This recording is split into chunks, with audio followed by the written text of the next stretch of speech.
to the podcast. Sorry, apologies. Cat Paterson is with me again. I'm sweating. I'm so excited about this. We had a quick look to see when Cat was last year. It was episode 66, and this is about 170 to 173 bonkers. 170 something. Well, she's asked me back. I've asked you back. I could have had you back every week, to be fair. I love talking to you. Pals.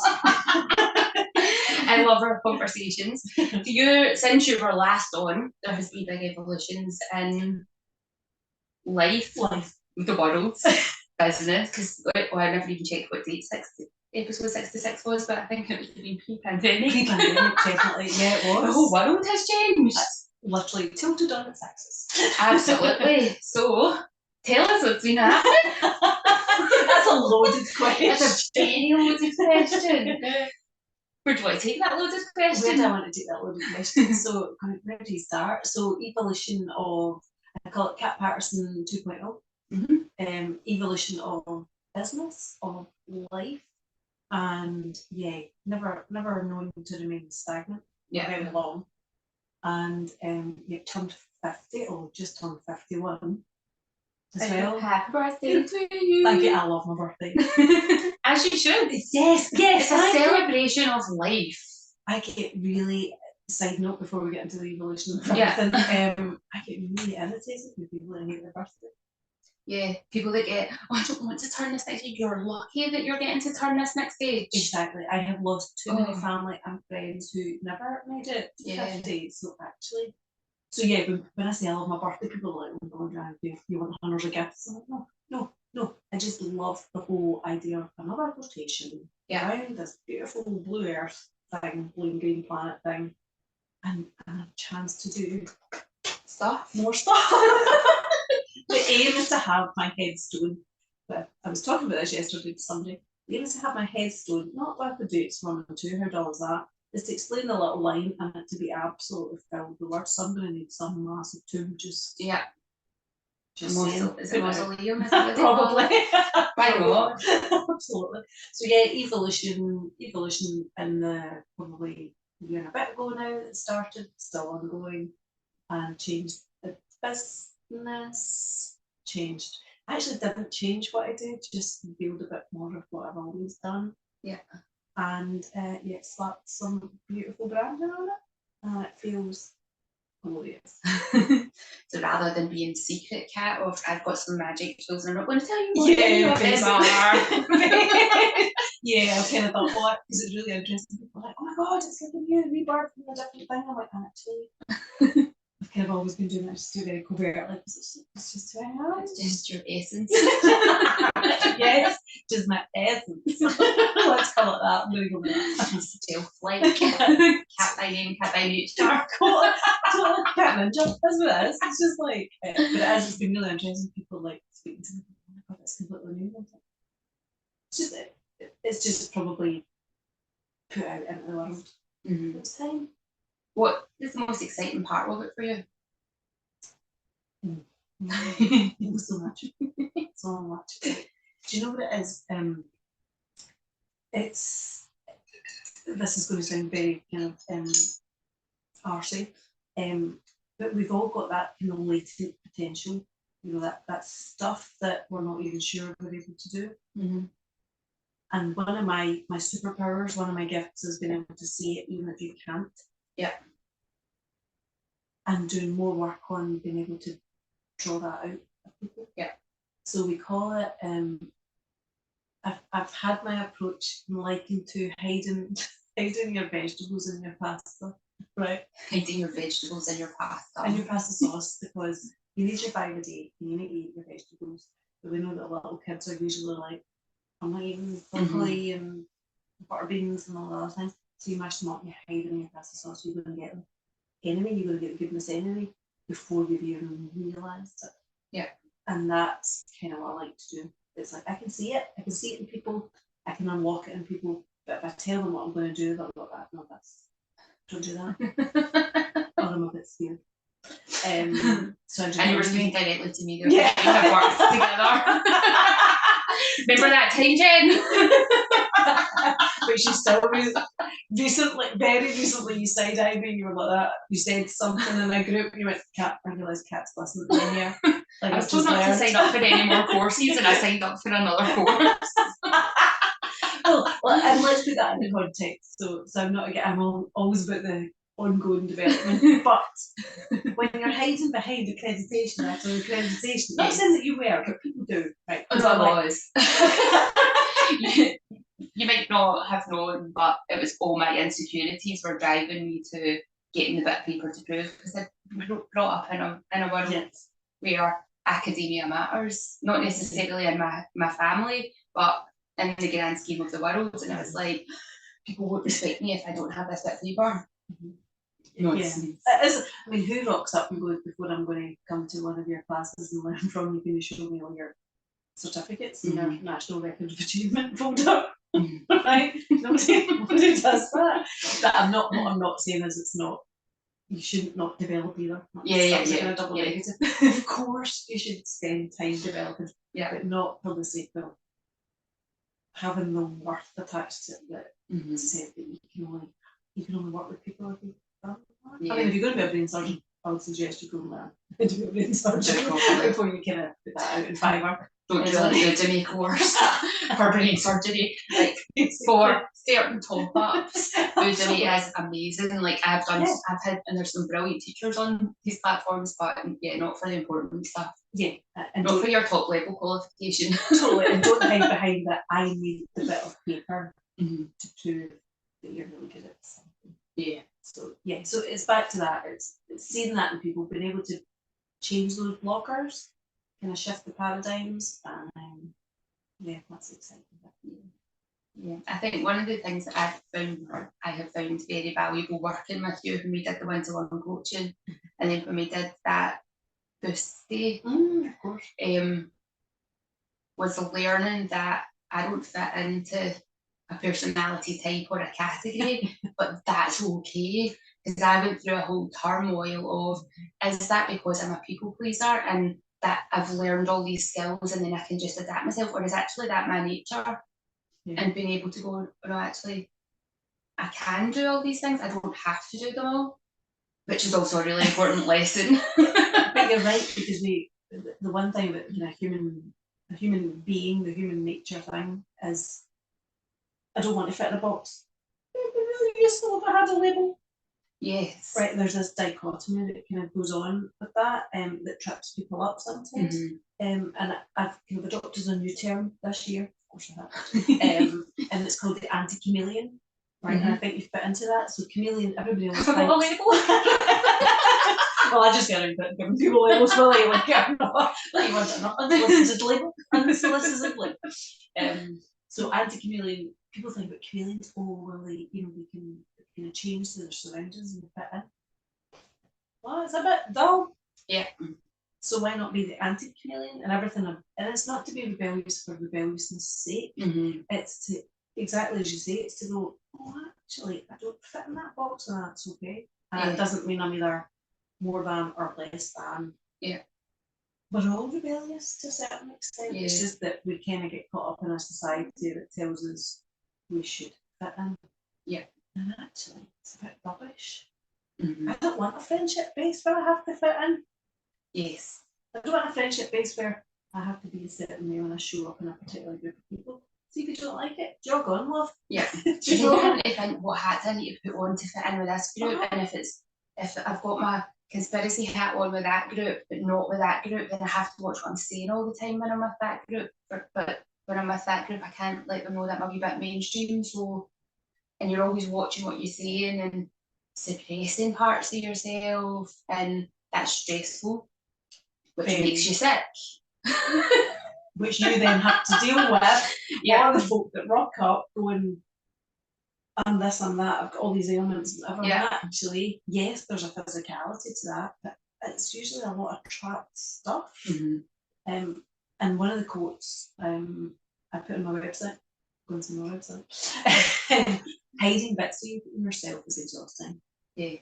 So exactly that. If you show up and you're watching your P's and Q's, energetically, that is exhausted. That's like what must, people who are like compulsive liars, they're constantly having to remember who have I told what bit of the story to. It's the same thing. Yeah. But we're conditioned to think that that's what we should do to fit in, start fitting in. Yeah. So one of my yoga teachers says there's only ever one truth. And whether that's lying about who you are as a person or lying about a circumstance or whatever. And most people, like if you talk, I talk to people about their values, and most people tell you that honesty is a really important value to them, but they're not being honest with themselves. Like how honest are you being with yourself about how you show up in the world? And are you being honest about what you're doing for your own health?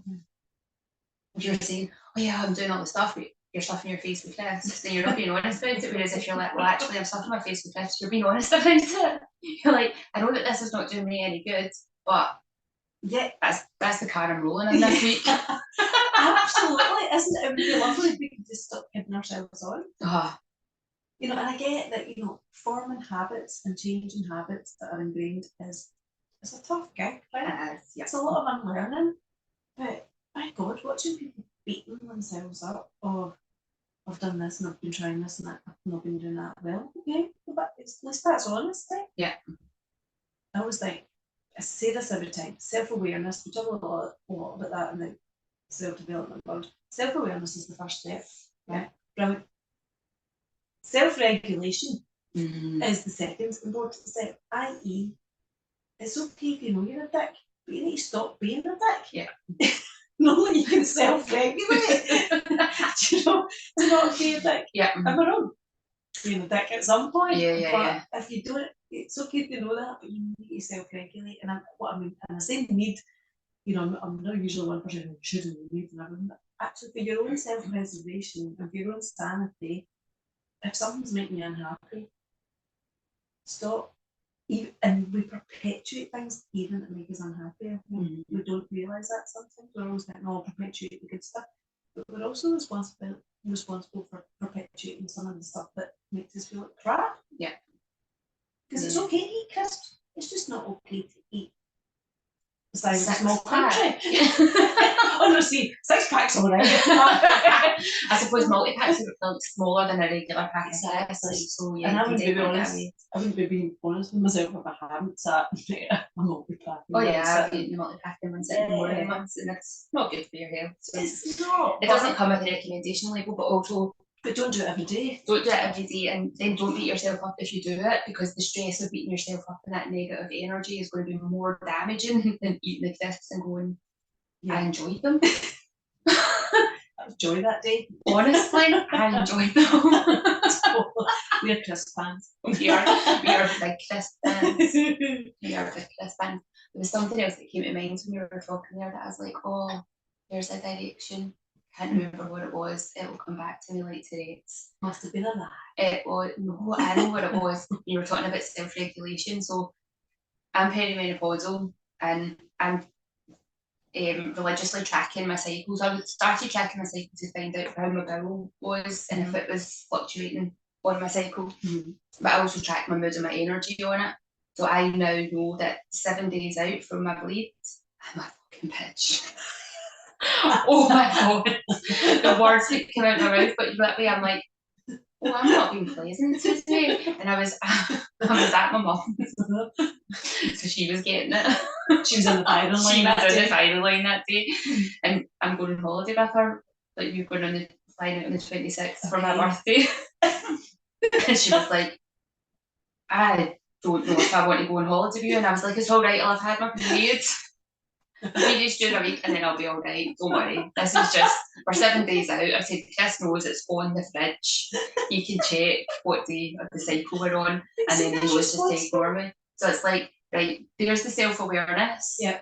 Here's some help to help me regulate it, because I can feel the words coming out and I don't want to suppress them, because the suppression of rage. If you're annoyed about something, just say it. Yeah. Find a nicer way to say it sometimes than can come out. But it's like, actually, no, I need to let this out because it's a release. Yeah. It's like a sneeze, don't hold it in because your eyeballs will fall out. Yeah. All our bodily functions we should not suppress, and that includes emotion. But it's also, I suppose, there's a choice, isn't there? There's a, if I know I'm being like that, and actually would I be like that anyway, maybe not. So could I remove myself from that? Yeah. So it's, but if you're in the moment and it's caught up with you, totally. Yes. Yeah. So I now know, right, in this wee window, how can I avoid as many people as possible? Yes. But I will be in a rage by myself in here. Like I threw a bit of baguette across the kitchen one day, like just in an absolute outburst of rage. I was like, wow, I'm mental.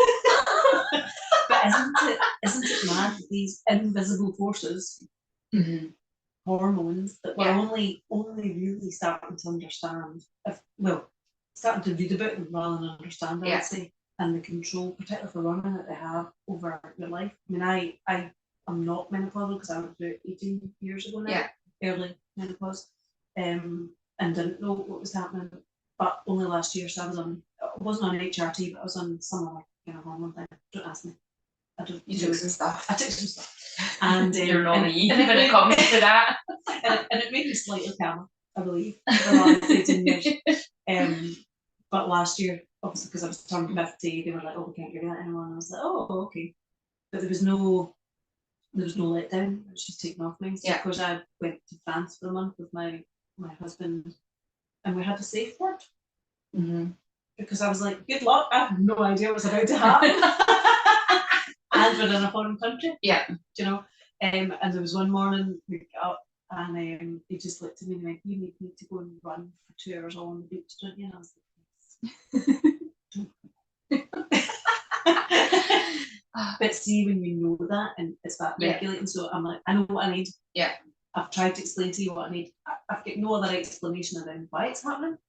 All I know is it's happening. Yeah. I'm not very pleasant to be around, and for our marriage and for the sake of our sanity and enjoying our next holiday together, remove yourself, or I'll remove myself, whatever it is. And so you don't need to apologise. Basically, because I know in that moment, like you, there's stuff that you want to say, and actually it's unregulated and it's unsolicited, and usually it's not based on any form of truth, it's just in that moment. Yeah. So actually, if I let it pass, I would never have said it anyway. So so let's just have a nicer day if we just remove ourselves. Yeah. So the self-regulation, and also being honest about what you need. Particularly if you're with a partner or a family member or a pal or the people that you surround yourself with, it's okay to say, this is what I need today, or this is what I need in this moment. And that need might be, I'm going to remove yourself, or could you remove yourself? We need space. And also add in the whole introvert thing on top of that, and there's just a lot of time you know. Yeah. Or with the right people.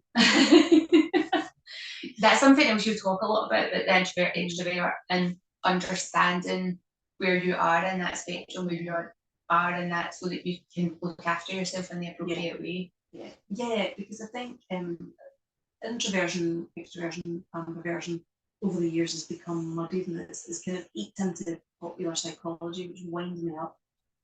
Because people think, oh, you're shy. I'm like, oh, I'm the farthest thing. I'm shy. Yeah.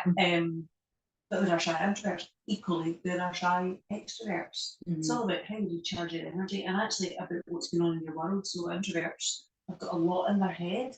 So the last thing they need is stimulus that adds to that. And I talk a lot about sensory overload. You will see me if it's a very loud, busy room, or like, even in business with the networking things, I'm just that. Kind of going to go and rock back and forward in a corner, just with sensory overload. Yeah. Meanwhile, extroversion is very much you get your stimulus from the outside world. Yeah. So it's not even recharging your energy being around people, because extroverts need time alone as well. But it's about how you interact with the world, basically. So I think when you know that, and you know that about yourself, then you can make different choices. Then you don't fall into the trap of, this is the way to do things, and this is a blueprint, and if you follow this, particularly in business, if you follow this, then that will work for you. Yeah. There's a lot of grants. Yeah. I've done the whole thing about, I've had memberships, and I've ran them, and then I've shut them down. Yeah. And I've ran masterminds, and I've ran them, and I've shut them down. And now I do everything remotely. You don't even get to speak. speak to me. I do it via email. And people are like, what? I'm like, nobody wants to show up on a Zoom call for 2 hours. Yeah. It's a huge commitment. It's a huge commitment. It's Huge also commitment. like in training, you know, and that whole being near digital stuff all the time. I'd rather walk and talk, you know, or I'd rather do this. And the irony is not lost that we've been built in digital stuff, but we're having a normal conversation. I'd rather do it that way. But it fits into people's lives. So it's about knowing how can I craft and design. So I talk a lot about life design. And that means life and business. How do I design it that absolutely fits with who I am perfectly? Then every day's like enjoy.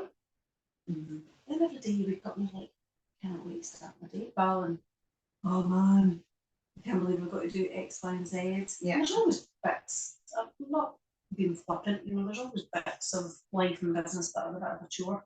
Taxes. You know? Not helped with the fact that I'm able to calculate.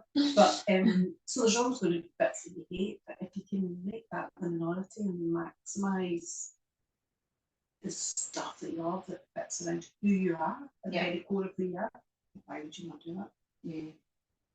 Yes, I was talking to Jenny Drew. Oh yes. From So Creative, and we were talking about what I want my membership to look like, and she was like, talking about a Facebook group and a WhatsApp group, and I was just like, no, make it stop. No. And like through the conversation, she was like, I feel like if you did these things, you would just be doing them because somebody else is telling you to make them work. And I was like, when I said, and see my clients, the clients that come to me don't post on social media, they don't share their journey on social media, they're probably more on that introverted side where they come along, they enjoy it, they communicate with each other if they're on Zoom. A lot of them already know each other. If they're in class, they'll chat, but then that's it. They have that community there and then, and that ticks those boxes, and then it goes away. So what I started doing for the, and this was inspired by you, was for the on-demand memberships, was emailing them once a month and just checking in with them, because what I noticed when I left one of the memberships that I had been in, I paid for it for the full year and then I forgot it was there because I never heard from them again. And then a whole year went past and my annual payment came out and I was like, oh, I forgot I had that. So I was like, oh, that's good for me to think about for my membership, right? So I'm going to send them once a month, tell them what new videos have been uploaded into it, what maybe what, because of the seasons, maybe think about where do you want to put your attention, and then send me your goals and send me your wins for the last month. And it's like, right, that's how I'm going to help people be accountable, but it be low touch. Yes. They can respond if they want, they don't have to if they don't feel drawn to it. Good for you. Yeah. And there's also there's also that opportunity for them to say, could you maybe add in another couple of videos of this or of that, and then I can record them and upload them, so I'm delivering what they need, not just what I think they need, as well as having the support there where they need it, but it's not a Zoom call. Like, and that's the thing, if you want to do those things, and that's the thing that gives you energy. And I've got, I've worked with loads of women, and I've got loads of, friends in business as well, and every single one of them does things differently. And you're right, some people are like, yay, and I've been like for jazz hands and dancing bears, and that's brilliant, and I'm just like, oh, I've been doing that. I need the quiet corner. I'm like, brought them out before. And it's just about preferences, but it's getting really clear on, because sometimes you don't know what you don't know, and you don't know until you test it, and then you go, actually, that's horrible, I don't like doing that. And other things you think that sounds weird, and then it works out really well. Yeah. But it's about stop listening to people as gurus who are telling you there's only way to do one thing. That's a load of crap. And actually work out, test stuff. I think we get out the way of testing. We think that we can pick things off the shelf and it's going to work for us. Just test it. Yeah. And sometimes you might test it and go, this is brilliant for 6 months. And I did that with membership. I had it for a year and I was like, oh, I really loved it. And then I just went, nope, done that. Yeah. So it's for now, it's not forever. It's okay to do that. But yeah, find what doesn't feel heavy and burdensome, and also know your people. You're right, your people are private people. They're me. Yeah. They don't need that. They need more of a transient community rather than something that they're in all the time, and other people need that anchor point all the time. Yeah. It's just about choosing the person or the community that meets your needs. Yeah. And just because that class is all singing and dancing, or those people are all singing and dancing and having their weekly mastermind team call, rah, and sharing every single thing on social media. Yeah. It's like, and you can do that even thinking about how you look after your health and how you look after your well-being. And like you're saying, something might work for 6 months and then it doesn't. So then you tweak it and change it. Totally. And find something else, and that can be your exercise routine, it can be your diet, your whatever. Because we don't work with the seasons the way we should. We should. And funnily enough, I build a lot of the seasons. I don't talk about it a lot, but I build it a lot. And you know, it's like there's a lot of ranting from me today. I'm so sorry. I'm just in one of those moods. I love her. And I get this works for some people. Again, it's that caveat. If it works for you, do it. If it doesn't, don't feel bad about it. So the whole new year, let's do vision boards, let's do goal setting. Let's not. Yeah. And it's okay. A dark month. January is winter. February is winter. Yeah. I had commented on something, a great group of people that I kind of follow on social media. And they're all about social media. And they put out a post about, right, if you set your goals up for the rest of the year. And I replied, and they kind of got to know me. I'm like, yeah, I'm hibernating. They're like, oh, when do you come out of hibernation? I'm like, I'm 2027. So I'm thinking I might stick my head out above the parapet. But that's thinking winter. So, when you think about we're moving into spring, and it's not that nothing's going on, everything's growing behind under the ground. Yeah. The trees are still doing their thing, you're watching the birds forming. But what they're not doing is looking at full party. Yeah. Right, it's not what's happening. And I mean, Chinese New Year's happening now as we're talking, so this is what beginning of February. And that's full on for them. So not every culture has the same New Year kind of set up, New Year cycle. So there's no need to fit into one box. And some years I will do the whole goal set, and I'm like, you know what, I'm in the mood for it, it's amazing. Yeah. And most of the time I'm like, nah. I'm going to drink lovely tea, stay under a blanket, do my thinking, do my contemplating, because that's where I know I do my best work. Yeah. And I know that it frustrates people who are very spontaneous. I've got a lot of friends who are very extroverted and spontaneous. You know, the next time before they've thought of an idea and it's out and they've got out in the world, and I'm like, I'm just going to contemplate on that for another 6 months. When it suits me. I'm a bit between the two. I either go, oh, that's a good idea, let's put that out there, or I'm like, oh, that's a good idea, let me peruse that through. Like my tea, we spoke about the tea in January 2022. Yeah. It was January 2024 that it appeared on my website. Well, do you know what you should do to put your blends together? I just need to now start promoting it, that is there. But it's got to feel good, right? Yeah. Because I think there's a difference between procrastinating on something and usually there's a blocker to procrastination. There's something actually, if you're not doing something, there's a question to be asked is what is actually stopping me doing that.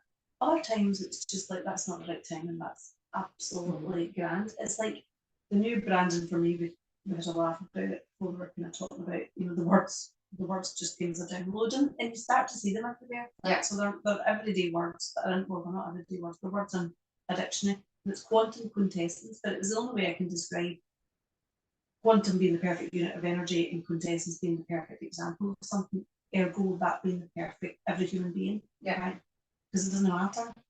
You're all that. Yeah. It doesn't matter what you look like or what makes you different or what makes you the same or what year you were born or all of those things. It's the perfect human being.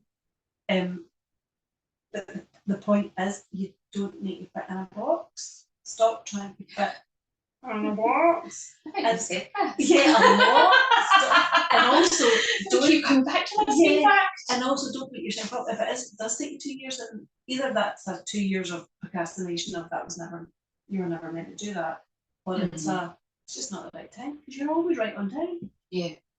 Yeah. We're never late, we're always right on time.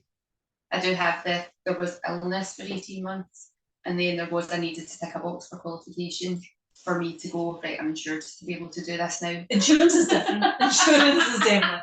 That's a good bit of paper to have as the good advice for life. So that there are things, and I've been doing it as well. I was part of that evolution is running retreats. This is part of what I do now. The lovely Jen is going to help me with some of that and with some of the body work and stuff. But I was out in Barbados randomly. I said yes, and I went on a trade mission to Barbados last year. But like that, people are like, so have things moved on? I'm like, no, because you need work permits, and you need to think about what the tax implications are. Yeah. And that's before you've even picked a venue. Because actually, what I will do on that retreat, I already know what I'll do. Yeah, so that's done. Yeah. But actually, it's the logistics of how you get people to another country. It might not even need to be Barbados. It could still be Scotland. It could be France. It could be anywhere. Yeah. But there's a whole bit of the puzzle, and some people do that really fast, and it's brilliant to watch.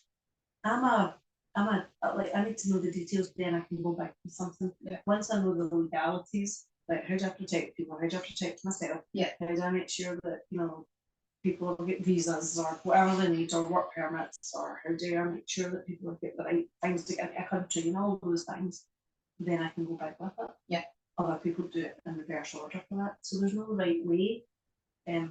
But no, I'll probably think about that for a little while. And people are like, really, you're not going to Barbados again yet? We're not going to Barbados with you. I'm not all right, sorry. So yeah, but the thing is, the talks are still continuing in the background. You might not see it, and I'll be talking about it on social media because nobody needs to know everything.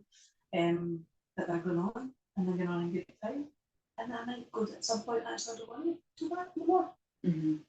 It might never come to fruition, but it's just about the possibility of it and just exploring it and being curious. Yeah, and seeing what doors open to maybe guide it in whichever direction. So you say it might not be Barbados, but then you might meet somebody that's got a venue in another country that you're like, oh, perfect. And that takes away having to worry about this, and this, because we can sort that for me. And then you just need to rock up or whatever. Yeah. But you've not closed off that energy. Yeah, and it's about being clear on that, and then we know that we attract them. So I get that there's a whole lot of stuff about manifesting. I'm not really into that. I'm more into that particular activating system. Yeah. You program it into your brain, then you start to see it everywhere.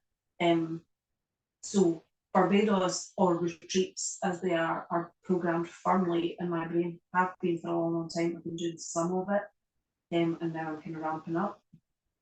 But I know that exactly as you're saying, the right people will show up, the right opportunities, because you're tuned in to looking for it without consciously doing that. Yeah.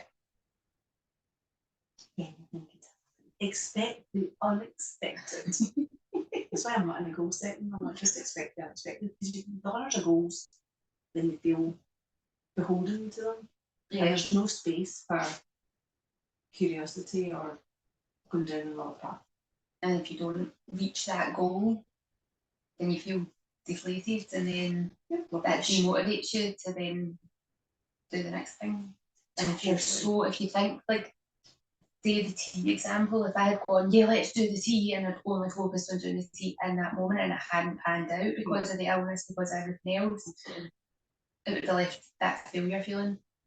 Whereas I've explored, I've took the time. Yeah. It's now you're drinking it. No, that's amazing. but that's it. It's the kernel of an idea, and there's, it's really interesting that because obviously we had worked together, and people say, well, you only work for 90 days with people, and I'm like, yeah, because you don't need to be codependent on me. Yeah. And you don't need me to be chatting your door every 2 seconds. And actually, you need space to go and implement and do stuff. And it's not stuff that's only valid for those 90 days. And it's not only valid for business. It's valid for life. Yeah.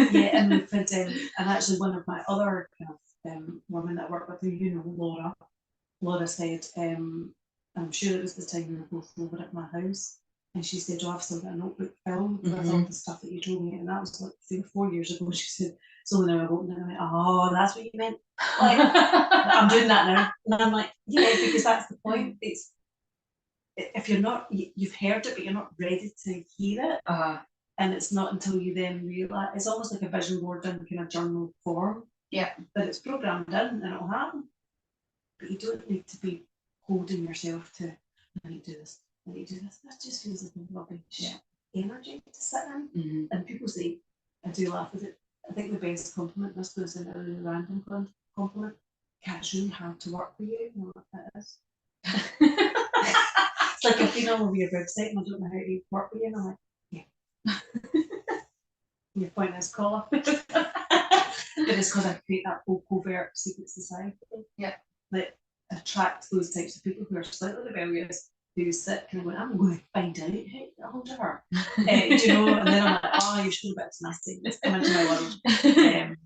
But it's those kind of ideas. So I never thought I would create a secret society, but I've created exactly that. And people are like, oh my God, it's a secret society. I'm like, yeah. It's like the MI6 of coaching. Because nobody knows who else is in it. But people can't help but reveal themselves at the moment, and it just makes me chuckle. It's like, Cat, I'm in your secret society. And you don't know who else is in it. Well, can I say something on LinkedIn? So you can.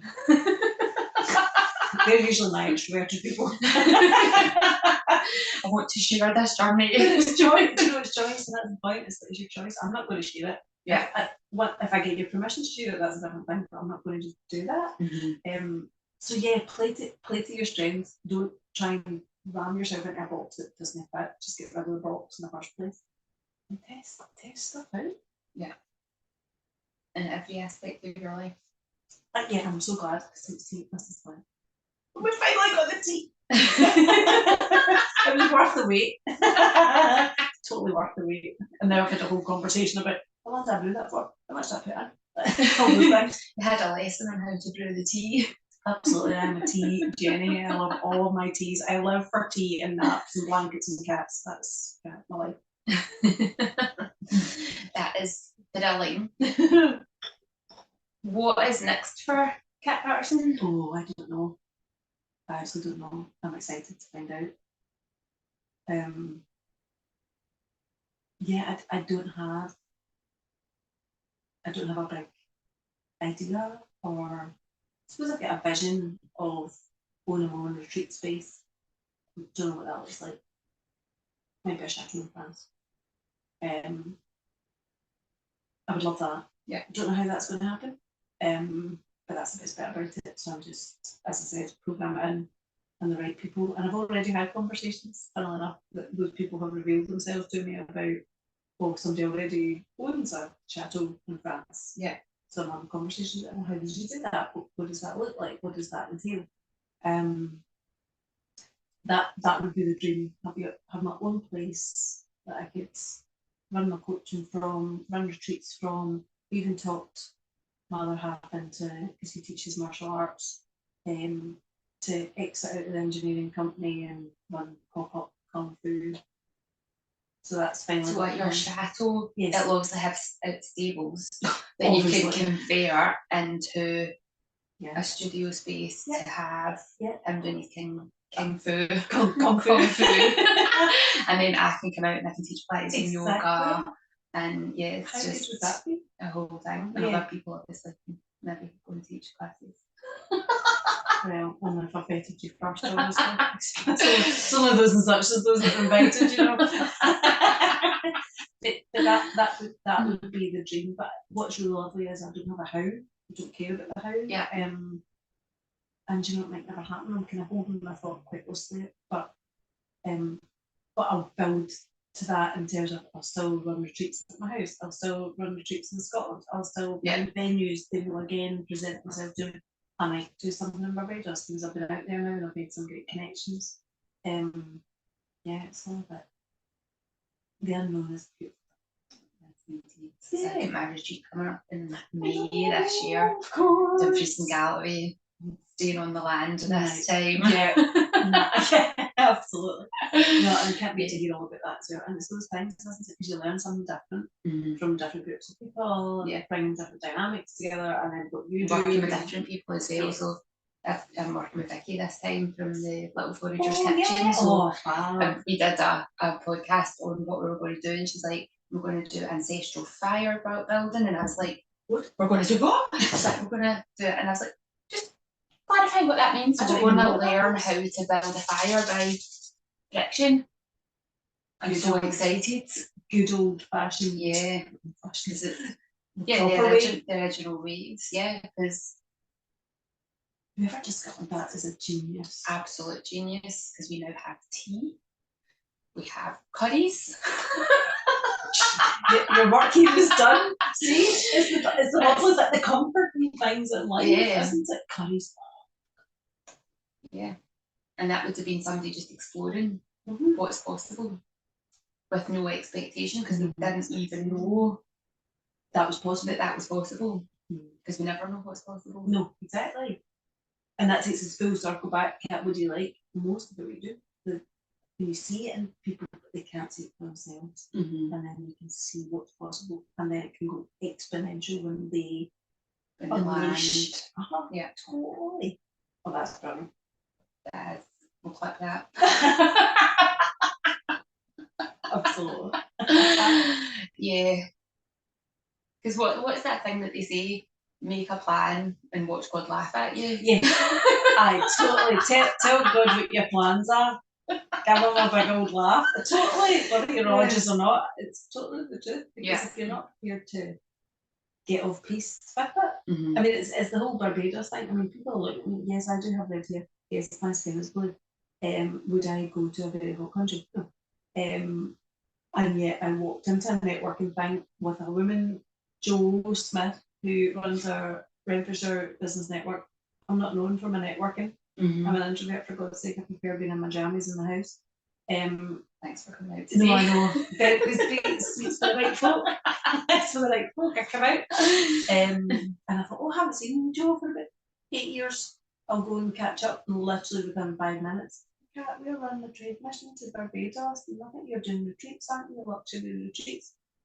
Showed me a video, and I'm like, yeah, sign me up. Do you know? And actually, what was really lovely is I went with no expectations. I had no idea. Barbados was never on my radar, and off I went. And I had no idea what to expect. And what was really lovely was really getting into the culture of, everybody's saying, oh my God, the heat and everything. It is so well built for shade, because the Bayesian community are going, it's only you dafties that come and lie in the sun. And somebody that's hot here. Do you know? It's really hot. We're not going to sit out in the midday sun. Like, because two of them bonkers.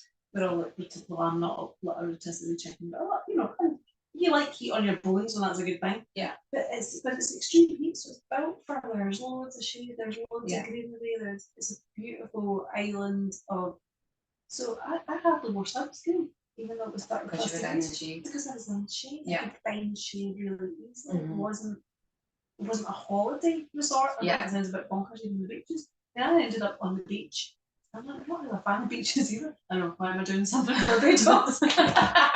I like trees and greenery and mountains, but I thought it would be madness not to come all that way, travel all that way, and not go it. And it was a private beach, so it was part of where we were staying, which was very luxurious. So me down at 5 o'clock in the morning, on the beach, I was the only person on this beach.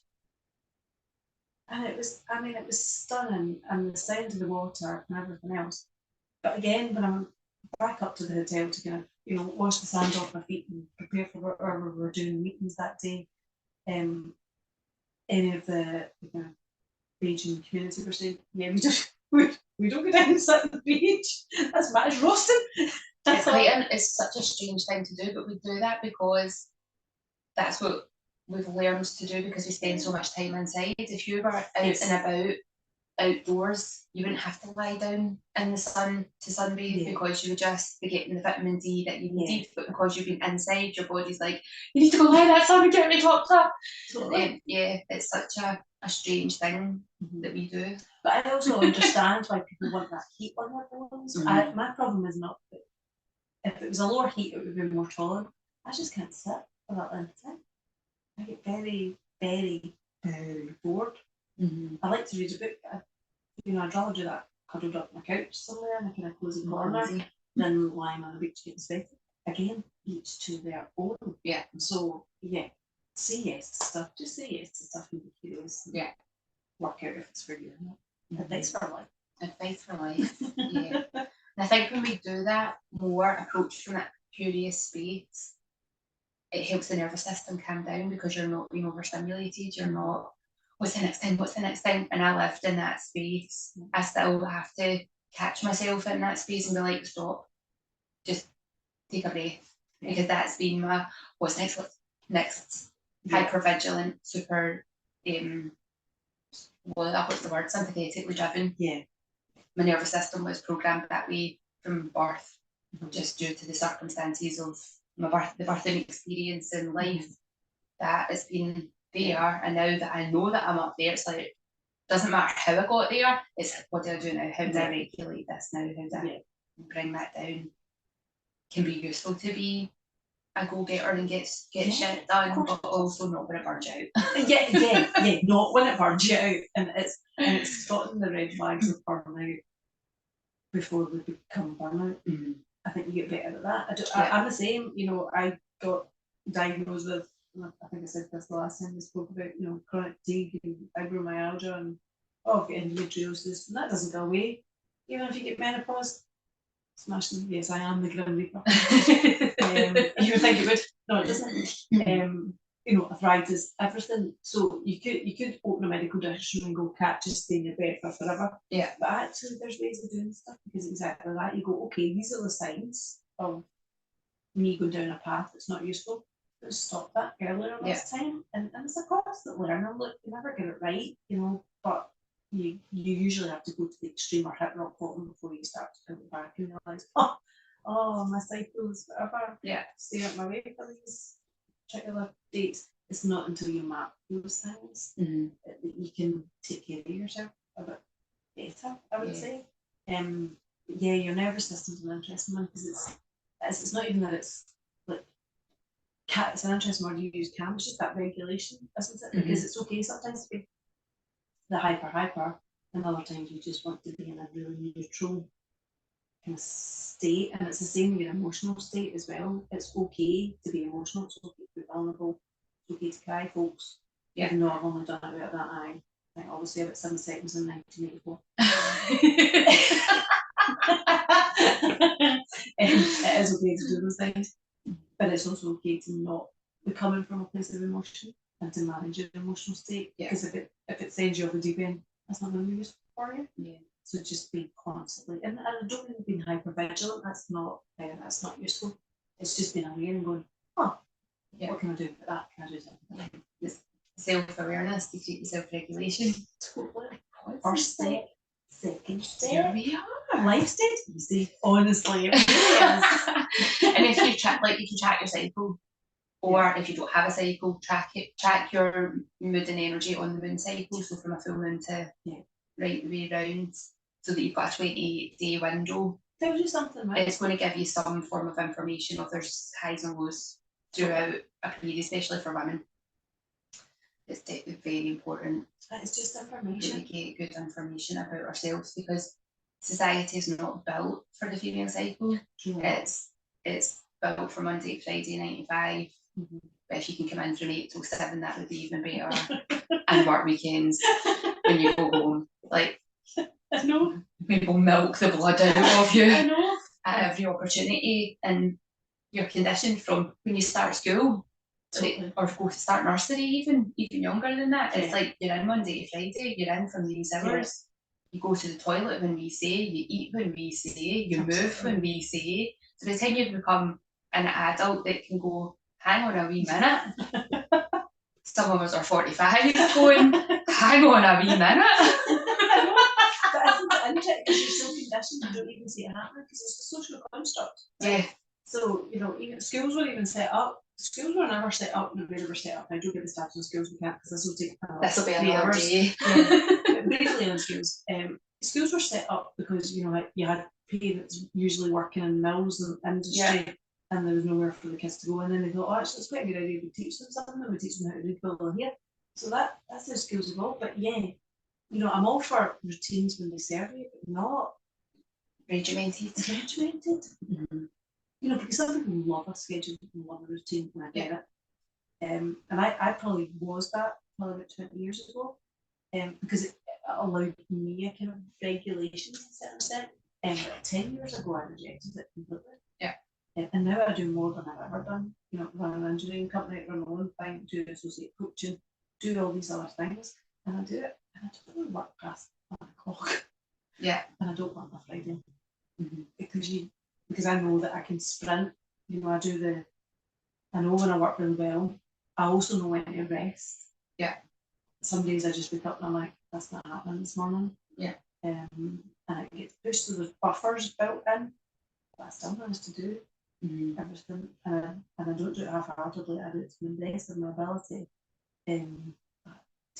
Deep rest is something that we don't do enough of. Yeah. Because I know that if I rest, and it feels counterintuitive, doesn't it? It's doing the rest, but because then I know I can smash it out.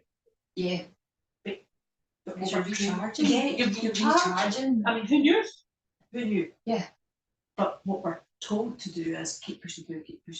Well, hold on, I'll mark creativity in my diary for 10 o'clock on a Friday morning, but it doesn't work like that. It doesn't work like that for me. Yeah, it doesn't work for me like that either. It comes in bursts. Yes. And then I can go, like, so I see clients and teach classes on 3 days a week. My other 4 days are for what I need. Yeah. So if it's rest, I take them as rest. If I am inspired or motivated to create content or write emails or blog posts or whatever it is that I want to do, then I do that. But there has to be that buffer zone, because I could just work every single day and feel like I was really busy and really doing loads of stuff, not getting any results, and completely wiping myself out. Yeah. And who benefits from that? Nobody. Nobody. And it's really interesting at the moment. I'm kind of doing a lot of testing on social media because I'm not on social media, and it's really interesting at the moment. There's a whole generation of faceless stuff on TikTok and Instagram, faceless Instagram accounts, stuff like that. Introverts have been doing that for a million years, not obviously on social media, but you know, people like me have been doing that for years. And I sat down, it was a couple of weeks ago, literally felt inspired, batched about 1 million psychological concepts, turned them into reels for Instagram, and they're getting my best traction ever. And they were all scheduled. I'm checking your comments. Sorry, folks, the MD's interacting with me on there. I'm not on there. It's just a whole but it's those things, because I know that I need naps, and I know that, you know, I'll maybe be doing stuff for the engineering company that day, or I'll be coaching. I'm not sitting all the time going to my phone. I don't want to be. I'd rather be up a mountain, skiing, or, you know, walking in fresh air or whatever. Or cuddle with your cat. Having a nap on the couch, you know, or moggies. So I don't want to be tied to that. So there are ways of being omnipresent. You know, people are like, oh, cat, you're everywhere. I'm in my bed. You know? They have scheduling for a reason. They have scheduling for it. And also, if you get that burst of energy, particularly if you're living with chronic illnesses and stuff, we don't all have the same hours in the day, you know. Technically we do, but we don't actually, and it's a social construct. So just whenever you get time, I'm like, all right, let's just do that. I feel like doing that today. That's 2 months worth. Done. Happy days. Happy days. Because I might not suit everybody, and that's okay too. Yeah. So play by your own rules. Oh, in fact, just take it up the rules. Yeah. Anti-chameleon. That's my word of 2024. Anti-chameleon. Putting that on Instagram bio. Anti-chameleon. It sounds like, oh, you're at your aunties. Anything else we want to talk about or say before we wrap up? Where do people find you on the internet? Obviously, you're not really there, but to find me. how do we stealth like come across you? So Instagram's a place I can hang out basically. So Cat Paterson STG, that's Cat with a C, Paterson with 1 T, because I don't spell it. Cat Paterson STG, and on LinkedIn is still about professional, trying to turn the stuffy into the non-stuffy. And I'm on there just as Cat Paterson. So yeah, come and connect with me if you can find me. If you can. Good luck with that. You can email me. I'll always answer my email, but I don't answer messages and stuff like that. Brilliant. What a great conversation. Thank you so much for being